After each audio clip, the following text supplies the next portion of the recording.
Ես հիմա կոնկրետ առաջարկ եմ անում Ադրբեջանի նախագահ Իլհամ Ալիևին։ Այսօրվա իր ելույթում նա Հայաստանին մեղադրելով բազմաթիվ սարսափելի իբր միջազգային հանցագործությունների մեջ, ըստ էության պարզ հստակ խոսում է, որ ուզում է վերացնել, զավթել Հայաստանը։ Իսկ քանի որ Հայաստանից պատասխան չկա, որովհետև Նիկոլ Փաշինյանն ու ՔՊ-ն զբաղված են երկրի ներսում անօրինականություններով ու խաղաղության հաստատման ուղղված Ամերիկայի Միացյալ Նահանգների ջանքերը մսխելով,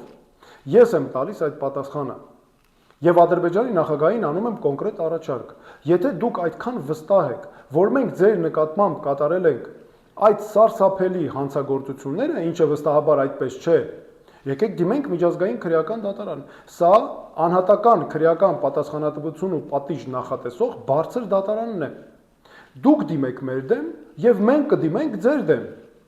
Վավերացրեք միջազգային քրեական դատարանի կանոնադրությունը կամ գտեք մի երկիր, որ արդեն վավերացրել է կամ ընդունել է իրավազորությունը, եւ թող դիմի ձեր օգտին մեր դեմ։ Սրանք են արդարության ու խաղաղության հաստատման ուղղված ծրագրերը, այլ ոչ թե զավթողական նախագծերի առաջ քաշումը, որոնք ոչ միայն վտանգում են խաղաղությունն ու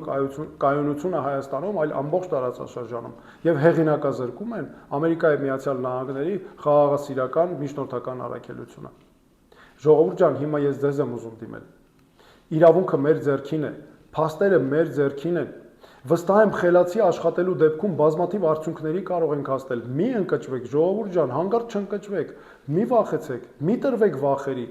Մենք համատեղ մեր ուժերով կարող ենք շատ արդյունքների հասնել ու հզորացնել մեր երկիրը։ Կան այդ բոլոր հնարավորությունները։